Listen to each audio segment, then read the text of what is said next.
The mission has already by and large been successful as Vikram has just separated from its mothership and is on its way to the moon's surface. In about 5 days' time, it's likely to touch down.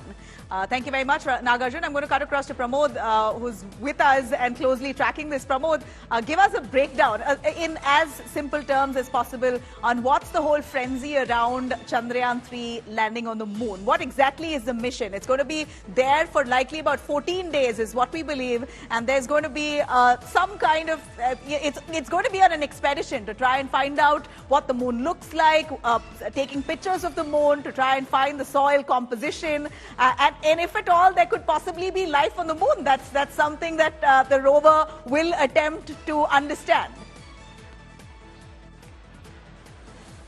Nabila, for centuries, it has been a fascination for the people on Earth because it's the closest satellite object to Earth, a spatial object. And the interesting factor is that there is a quite possible, like we cannot negate claiming there could not be any life form, but will that be a carbon-based life form or some other kind of life form is something only Chandrayaan-3 can say. And the very important part here is that, just like we mentioned earlier, several nations have done research on the moon. They have even a man has walked on moon, but the interesting factor is that Chandrayaan-1 was the one that confirmed the presence of water on the moon. And now, a lot of discussion, lot of think tanks are going ahead and trying to find out if the moon can be used as a pit stop for further more research, sending mission rockets from there to other places. Because now we are discussing, the Earth is the people are discussing about asteroid mining and colonization of various planets, be it Mars or anything. So this is where the moon plays a very important factor. But for ISRO has always been a big brother. When every other nation does it in a costly manner, in a coveted manner, ISRO has been a teacher. ISRO has been open to any kind of person with a scientific thought in a learning process. ISRO has done so far, and even various scientific communities believe that whatever research or ISRO finds on the moon, that data will be available for everybody. That will help in understanding the moon, because there are even when we spoke to Somnath earlier, he said that the orbiter and the propulsion module will be going around the moon because the moon's gravitation pull and the moon's electromagnetic pulse is entirely different. It's not exactly the same everywhere. It's kind of has a kind of wavy pattern. So all these things ISRO wants to go there and research. That will be definitely beneficial for the human population, and that's the reason, even though Luna is racing with us to reach the moon, the actual entire world is looking to ISRO how it's going to do, because the plan of ISRO is to be cost effective, and if ISRO achieves, it will pave the way for other small nations as well to even dream of sending something to the moon. And that's the reason this mission is very important, Nabila. All right. So how long will this experiment go on for? Is there a likelihood for it to go beyond the prescribed time? And Chandrayaan-2, we believe, even as much as people say it may have been a failure, what we know is that it had lost communication. So, of course, eventually they couldn't progress with the mission because communication was lost. But so far, Chandrayaan-3's communication with its rover and lander has been on point. Any word on how long will this expedition go on to? Nabila, in scientific terms, it's not we would call it more like it was a hard landing, not a soft landing, because the Chandrayaan-2 orbiter is still functioning. It's sending back data. So that way, Chandrayaan-2 is still active. And that's the reason we are not sending an orbiter this time, only a propulsion module.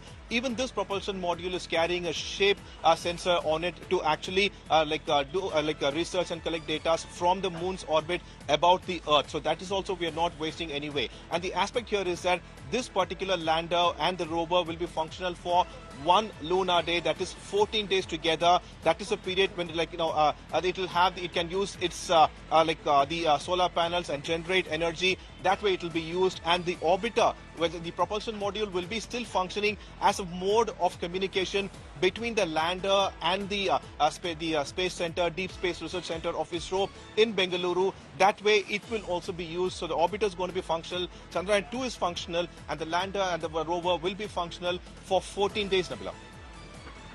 All right, so this is really the penultimate step. If you really see, the final countdown actually begins now. And billions of dreams riding on the back of the Chandrayaan-3, Pramod, do you agree that people of India are very, very keenly watching this? And this really brings another feather on the hat of India's mission. And also give us a sense of Russia trying to race to the lunar surface with their lunar mission called Luna. Is it true that they're going to be landing before us?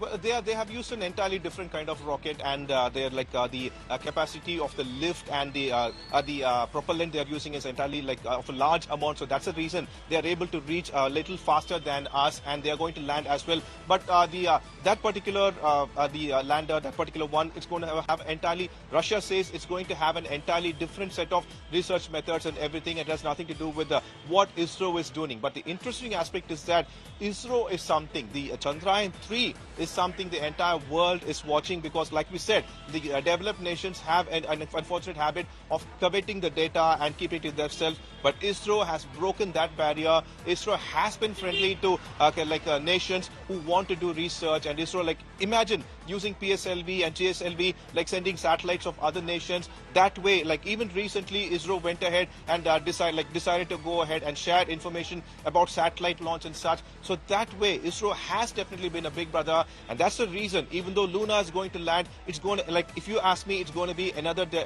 another news. But ISRO's Chandrayaan launching, it's something like a dream of a billion people, like around the world, and everybody's going to keep watching. And not just that, they're all going to keep praying that this landing, this soft landing occurs, and that way ISRO paves a way to the moon and beyond.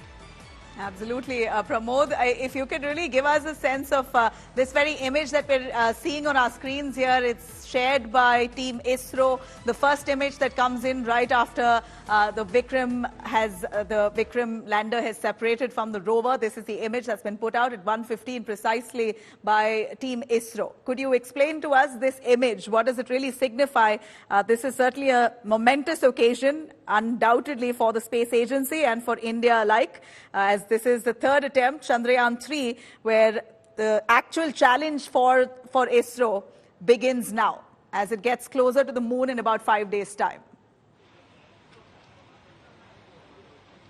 Nabila, I've been watching the exact scientists who've been behind ISRO, and one thing I've learned from them is that be it Chandrayaan, be it GSLV, be it PSLV, until the mission is over, they do not take any sort of rest. I've seen them work like a clockwork for 24/7, and I'm pretty sure that's what they are doing currently. And that's the reason we have a large success rate with all the missions. Chandrayaan-2 is not a complete failure. It is a partial success. Only the landing was a hard landing, and that's the reason we have full trust over whatever ISRO does. ISRO has this habit of teaching, learning from everything they do, and that's the reason, even like after around August 5th, when there was the lunar insertion occurred, the first images from the moon were absolutely brilliant. Those were actually hasty images showing the surface of the moon. So much accuracy and how the moon surface looked. The actual moon surface is covered with craters because of it being repeatedly battered by meteoroids and asteroids. All those recorded, and those images and visuals have been passed on to Chandrayaan-3's module as well. That way the landing is going to occur. The brilliant part here is going to be how ISRO is calculatively going to use the reverse thruster technology to reduce the speed. Just like the scientists said earlier, the speed had the deceleration must be reduced, and that way the landing should occur. So that is where I'm pretty sure the scientists, even though everything has been done in a calculated manner, are going to have sleepless nights, because, like I said earlier, billions of people have kept their hope and dreams on them, and ISRO knows the weight. They are carrying that particular weight, and they are working towards it, Nabila.